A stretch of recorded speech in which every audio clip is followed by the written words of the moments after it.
മൂന്നടിയെയും മൂന്നിയൂരിനെയും ബന്ധിപ്പിച്ചുകൊണ്ട് വർഷങ്ങൾക്ക് മുമ്പ് സ്ഥാപിച്ച ഏറെ കാലപ്പഴക്കമുള്ള പാറക്കടവ് പാലത്തിന്റെ ബലക്ഷയം പരിശോധിക്കണമെന്നും വലിയ ഭാരം കയറ്റിയുള്ള വാഹനങ്ങൾ പാലത്തിലൂടെ കടന്നു പോകുന്നത് ആശങ്കയുണർത്തുന്നുവെന്നും കാണിച്ച് സാമൂഹ്യ പ്രവർത്തകൻ അഷറഫ് കളത്തിങ്ങൽപ്പാറ പൊതുമരാമത്ത് വകുപ്പ് മന്ത്രി ഉൾപ്പെടെയുള്ളവർക്ക് ബന്ധപ്പെട്ട നിവേദനത്തിൽ ആവശ്യപ്പെട്ടു.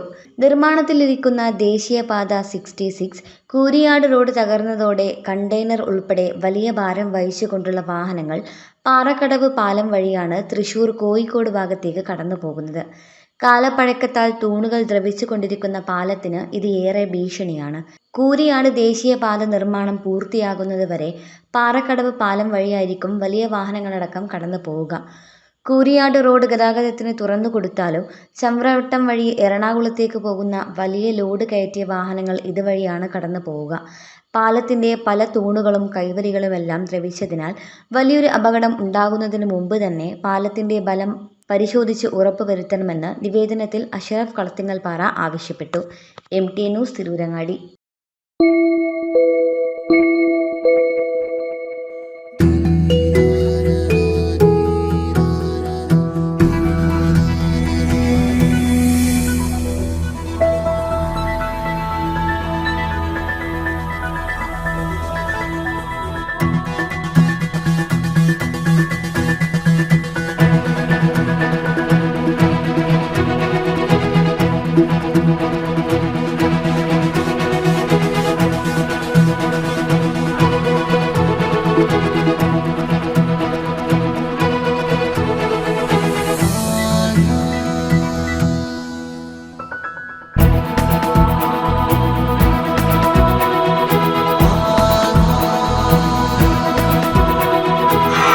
ഹൃദയം പറയും ആധാർ ഗോൾഡ്, കൊണ്ടോട്ടി, പേരാമ്പ്ര, മഞ്ചേരി, ചെമ്മാട്.